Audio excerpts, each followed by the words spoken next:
espetáculo foi escrito como parte de um processo de pesquisa sobre a participação popular em momentos da história brasileira, em momentos importantes, momentos de destaque da história brasileira. E nesse caso específico, a gente trata sobre mulheres ligadas a lutas por direitos, a lutas pela liberdade. Essa é uma peça que trata de tempos muito distintos, vai ao passado colonial brasileiro, fala depois sobre o século XIX e também sobre o século XX, para propor um olhar sobre o passado a partir da história, mas a partir da dramaturgia também, a partir da arte, nesse caso, né, como uma maneira de desenvolvimento da consciência crítica sobre a história brasileira, de pensar o Brasil de uma maneira mais ampla e plural, que possa contemplar também grupos que historicamente foram marginalizados. Um escritor alemão, dramaturgo e poeta, escreveu um texto chamado Perguntas de um Trabalhador que Lê, que é mais ou menos assim, ó. Quem construiu Tebas, a cidade das 7 portas? Nos livros estão os nomes dos reis. Os reis carregaram pedras? E Babilônia, tantas vezes destruída, quem a reconstruía sempre? Em que casa da Dourada Lima viviam aqueles que a edificaram? No dia em que a muralha da China ficou pronta, para onde foram os pedreiros? A grande Roma está cheia de arcos do triunfo. Quem os ergueu? Quem eram aqueles que foram vencidos pelos Césares? Bizâncio, tão famosa, tinha somente palácios para seus moradores? O jovem Alexandre conquistou a Índia sozinho. César ocupou a Gália. Não estava com ele nem mesmo o cozinheiro. Filipe da Espanha chorou quando sua frota naufragou. Foi o único a chorar. Frederico II venceu a Guerra dos 7 Anos. Quem partilhou da vitória? A cada página, uma vitória. Quem preparava os banquetes comemorativos? A cada 10 anos, um grande homem. Quem pagava as despesas? Tantas informações, tantas questões. Tantas questões. E eu tenho uma. Uma coisa que o Brecht não perguntou nesse poema, mas que fica na minha cabeça. E aproveito o poema dele para perguntar. Não tinha nenhuma mulher? Havia uma mulher. Uma mulher indígena. Uma mulher indígena que nasceu no Brasil antes mesmo de existir Brasil. E que lutou, tá? Ela era boa no arco e flecha. Muito boa. Do nome dela, não se tem registro. Quer dizer, tem sim. Quer dizer, mais ou menos. Conhecemos um nome. Claro, nome de batismo dado por aqueles que é batizado. Clara Camarão, mulher, indígena e potiguar, nascida bem no nordeste do que hoje a gente conhece como Brasil, onde hoje em dia fica o Rio Grande do Norte. Conhece? Pois é, não se sabe exatamente onde nasceu ou onde morreu, mas a partir desse ponto a gente já consegue se situar nessa história. Por que eu estou falando dos potiguar? Acontece que os potiguar teriam um papel decisivo para os portugueses lá no século XVII. Na verdade, um papel decisivo para os rumos do que viria a ser a história do Brasil como um todo. Eu vou explicar. Naquela época, o Brasil ainda era colônia de Portugal. E Portugal vivia um momento complicado. Era governado por um rei espanhol. Mas, sinceramente, nem vamos entrar nessa de rei espanhol, porque essa história já é complicada o suficiente sem rei espanhol. Eu vou pular o rei espanhol. Então, o Brasil, essa colônia portuguesa na América, é então invadido pelos holandeses. Os holandeses tinham muito interesse no Brasil. Os interesses da burguesia holandesa tinham tudo a ver com o Nordeste brasileiro. O negócio açucareiro e os lucros que eles poderiam obter a partir da produção de açúcar aqui no Brasil, e então levar esse produto para ser vendido lá na Europa. Mas vou pular essa parte de quem invadiu e quem não invadiu para ir ao que realmente importa. Depois de tentar por anos não conseguir, e tentar novamente, os holandeses dominaram por anos uma boa parte do Nordeste brasileiro. Isso é o que vocês devem ter aprendido aqui na escola como Brasil holandês. Não? Galera, essa parte que vocês fazem que sim com a cabeça para a professora de história ficar feliz com vocês. Então, continuando, né? A partir desse ponto, uma parte dos nativos, por algum motivo que fez sentido para eles, decidiu se aliar aos holandeses, enquanto outra parte decidiu se aliar a Portugal. E é aí que entra o que eu te falei. Os potiguar teriam um papel decisivo para os portugueses e para os rumos do que viria a ser a história do Brasil mais tarde. Na luta contra os holandeses, um indígena ficou bastante conhecido. Felipe Camarão. Estão lembrando de alguma coisa? Sim. De quê? Da Clara. O Felipe era marido dela. E os dois foram batizados já adultos, com o mesmo nome. Isso na história colonial é um símbolo dessa proximidade com Portugal. Felipe, então, se tornaria uma figura importantíssima na luta de expulsão contra os holandeses. E vale lembrar que as batalhas nesse domínio fazem parte da própria ideia do que viria a ser o Brasil mais tarde, da luta contra um inimigo estrangeiro e do que se pode construir a partir disso. Mas não vamos entrar nessa de quem é o inimigo, ou quem é o estrangeiro, ou então quem é o inimigo estrangeiro. Porque eu vim aqui é para falar da Clara. A Clara era boa no arco e flecha. Muito boa. Guerreira. Lutou contra os holandeses. Mas lutou sozinha? Na luta contra os holandeses, tem as mulheres do Tejupá. Mulheres de uma vila onde hoje fica Pernambuco também lutaram contra os holandeses naquela mesma época. E aí eu me pego pensando naquele poema que vocês escutaram no começo. Os holandeses foram expulsos do Brasil. Mas quem é que expulsou? A Clara estava na luta. Mas ela estava sozinha. Não havia uma mulher. Não havia uma indígena. Havia muitas mulheres. Muitas indígenas. Eram muitas claras.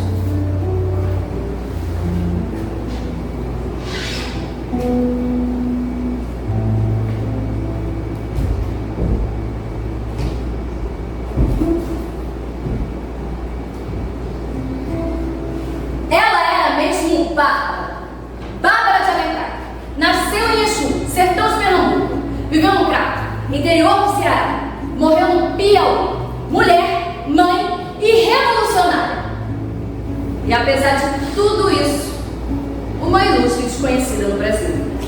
Nasceu em 1760 e... Sinceramente, vamos voltar lá do início, quando ela nasceu, que não tem necessidade, né? Vou resumir. Nasceu no século XVIII. Mas a história começa mesmo a esquentar no início do XIX. Em 1808 chega ao Rio de Janeiro a corte portuguesa, com Dom João, Carlota Joaquina e mais um monte de gente vinda de Portugal. E a partir desse ponto, parece que as coisas por aqui começam a acelerar. Um monte de obras, construções, bibliotecas, jardim botânico, mais obras. Mas tem um outro lado dessa história. Com Dom João governando do Rio, o Nordeste reclama. É tudo pro Rio. É tudo pra corte. Bárbara ficou viúva cedo e criou 5 filhos sozinha. 2 deles ficaram mais conhecidos na história do Brasil: José e Tristão. E quando os 2 ainda eram jovens, Bárbara mandou os 2 para estudar em Pernambuco. E Pernambuco era o frio. As ideias revolucionárias que tomavam conta dos Estados Unidos e da Europa também circulavam aqui no Brasil. Liberdade, igualdade, fraternidade. Não, pera. Esse era da França. Quer dizer, aqui também tinha liberdade, igualdade, fraternidade, revolução, república. As ideias que os filhos de Bárbara tanto escutavam falar estavam finalmente se espalhando aqui no Brasil. E a partir desse ponto, explode a Revolução de 1817. O filho de Bárbara, que eu falei, José Martiniano, chega ao prato para espalhar a revolução. Eles estavam fazendo história, tomaram a cidade, o poder, tropas se levantaram contra o governo português estabelecido no Rio de Janeiro. Mas durou pouco. A revolução fracassou e Bárbara teve que fugir. Acabou sendo capturada. Tomaram tudo dela. Foi humilhada e presa e foi mandada para Recife e depois para Salvador. Bárbara era nesse momento uma presa política da Revolução de 1817. Há quem diga que ela tenha sido a primeira presa política da história do Brasil. Mas a história dela não acaba aqui. Em 1820, Bárbara é anistiada e ela volta para o Crato para pegar de volta tudo que era dela. Bárbara ficou viúva cedo, criou 5 filhos sozinha, foi presa, fez uma revolução, tomaram tudo dela. Quer dizer, tomaram quase tudo. Porque as ideias revolucionárias vindas da Europa estavam se espalhando por aqui de novo. Em 1824, logo após a independência, Pernambuco se insurgia novamente. A luta dessa vez era contra o governo imperial. Frei Caneca e outros rebeldes organizaram um novo levante. Afinal, naquele ponto, a gente havia conquistado a independência. Mas que independência era aquela?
Esse projeto traz um monólogo com um texto que retrata história de mulheres que sempre estiveram às margens da história.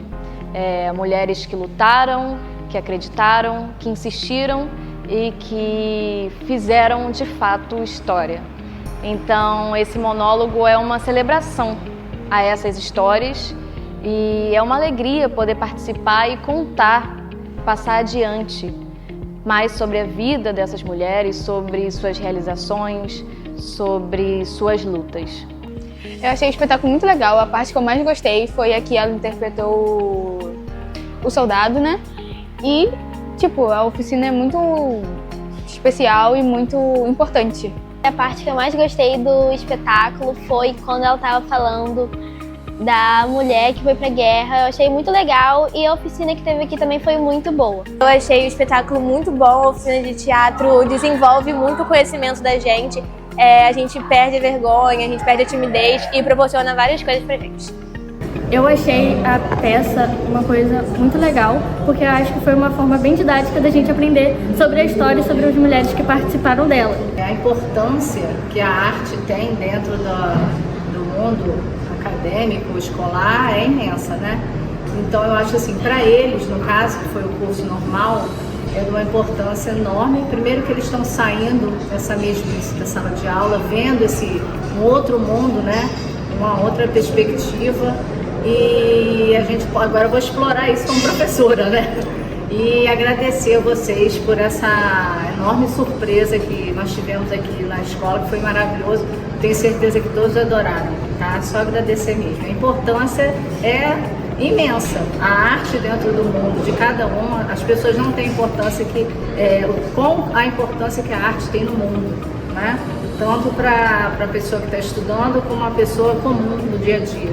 Eu fiquei encantada com a apresentação, porque foi a oportunidade deles viverem a história, né? Porque a gente ensina, eu como professora de história, eu ensino a história, a gente troca, eu trago para eles um pouco da história, né? Não só do Brasil, mas na história geral, mas quando eles têm a oportunidade de vivenciar, aí faz todo sentido. E eu pude perceber, assim, no comportamento daqueles que estavam aqui prestando atenção, de como que eles estavam encantados, porque a gente se transporta, né, realmente para a história. E aí foi uma oportunidade maravilhosa.